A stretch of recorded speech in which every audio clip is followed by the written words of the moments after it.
Hi, I'm Dave. And I'm Andrew, and welcome to the High School English Hub. Today we're going to return to that ad from Haagen-Dazs and look at a great piece of student writing.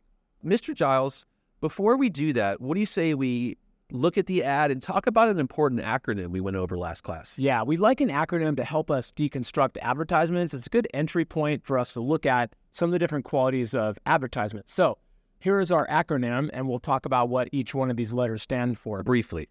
Please call Aunt Vera to eat Vietnamese spring rolls. That's our acronym. All right, please call Aunt Vera to eat Vietnamese spring rolls. His Aunt Vera. Mr. Giles, what's the P stand for? Quickly. The P stands for the producer or the product being sold. Yeah, the C stands for the culture and the context in which the ad was produced. The A is the audience. Who are they selling the product for? The V is the values, which values are being associated with that product. The text is the T is for text, for language and copy of the text. The E are your emotions or mood, the emotions that are evoked from the ad itself.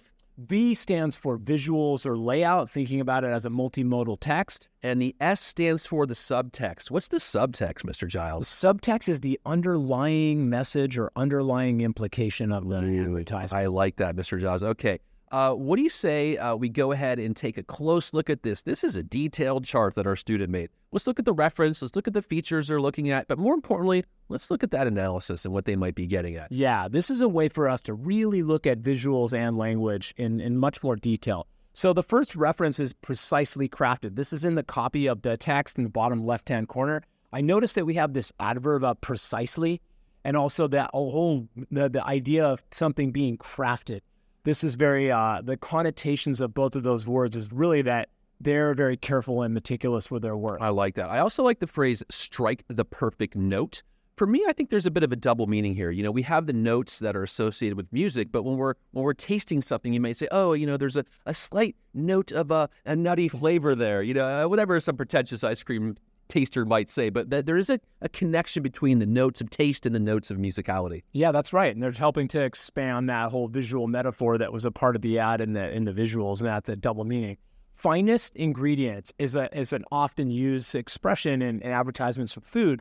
Finest is that superlative, and that use of superlative helps to kind of emphasize that they're really careful with every little ingredient in their ice cream. Yeah, finest implies that's the end of the road. There's no most finest or most finest. Yeah, and a lot of ice creams have a lot of additives and chemicals, and so they're trying to really differentiate them. Yeah, I think the main image is really interesting to talk about, Mr. Giles. One of the things I really notice is the use of negative space, and by using that negative space, which of course is that white space in the background between the images, it allows you to really focus on each individual ingredient and see the detail and see the precision that's needed to craft this ice cream. Yeah, that's right. And it's so clean. I think it's such a clean composition. It's very light. And I think when I'm looking at the composition of the entire image, I'm thinking about the symmetry of those two columns side by side with each other. That really stands out. Yeah, of course, we see the extended metaphor comparing the ice cream to the violin. And I think about that top part of the ad, and I think about the violin's body, right? And it's just...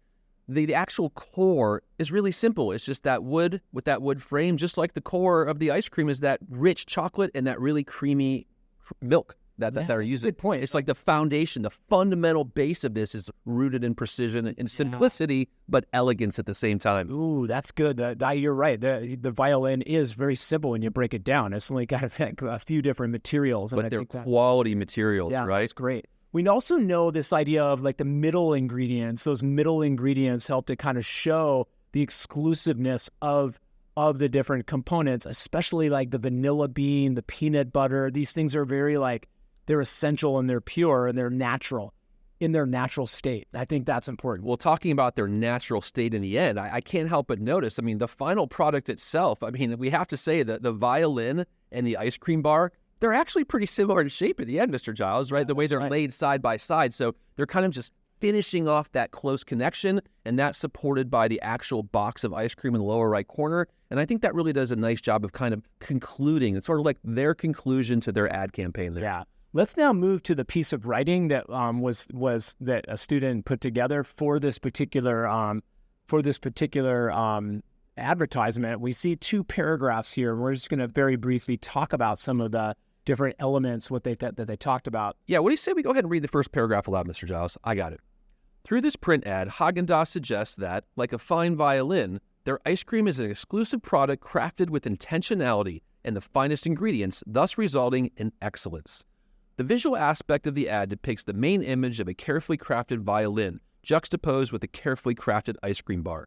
The extensive negative space allows each element of both the violin and the ice cream to be viewed cleanly and easily, and this mirrors the precision that both Haagen-Dazs and the violin craftsmen put into their work. The reader can infer that both endeavors require care, precision, and intense focus to create an exclusive and expensive product. Furthermore, by splitting the main image into 3 smaller sections, the viewers can infer that each production stage demands excellence. While the top third of the image symbolizes the simple yet elegant design, the middle third clearly illustrates the purity and sophistication of the ingredients that go into each part of the ice cream. In particular, the vanilla bean stands out among the other ingredients. Most consumers of fine foods understand the value of this bean, and this ingredient symbolizes the important luxury ingredients that define both products. Finally, the bottom third of the image displays the final product in both cases. This allows the reader to see the result of this intense focus, intentionality, and craftsmanship, thus establishing the violin and ice cream bar as exclusive products worth their exorbitant cost. I like the exorbitant cost. That's good. So let's take this paragraph and then we'll maybe read the second good. one. What do you notice? I first of all, I like how the student is focusing on the visuals in one paragraph in detail. It's so clear and obvious that they're doing that, and that's established in the topic sentence. That's really nice. Yeah, and I think we see that juxtaposition. They're using the course terminology to show that how they're similar yet different at the same time. And by declaring the visual aspect, they're letting you know we are talking about visuals only. We'll pick up the language later. I like that. I agree with you. The author is Haagen-Dazs, and Haagen-Dazs is a part of the advertisement. They're in the driver's seat. They're the ones making these decisions and choices, and I think that's really nice. We see also it's breaking down different parts of the image, the top third, the bottom third, the final third, and it's very clear. It's a very logical way of walking through the ad. I think as a student, we need to do that. We want to talk about structurally in the composition. We need to think about what are some natural breaking points so we can talk about this in a systematic way. And this student has chosen to break it into sections, and that manifests there with some symbols. And they even do some inferencing there, which I think is well done. Agreed. And I like the nuance of the vanilla bean, like just knowing that the vanilla bean is expensive and that it stands out with the other ingredients. That just shows that they're taking some time with some of the detail. Yeah, we see the transition word finally, which indicates to me that this is probably example 3 of a multi-example paragraph, and it is. Again, they're showing the effect on the reader, and then coming back to those values of focus, intentionality, and craftsmanship, and then acknowledging that the company is trying to justify the cost. I think they're remembering that this ad has commercial implications and money has to be spent here, so we have to justify that expense. That's great. Why don't you take the second paragraph, Giles? Read it and we'll talk about it. Okay.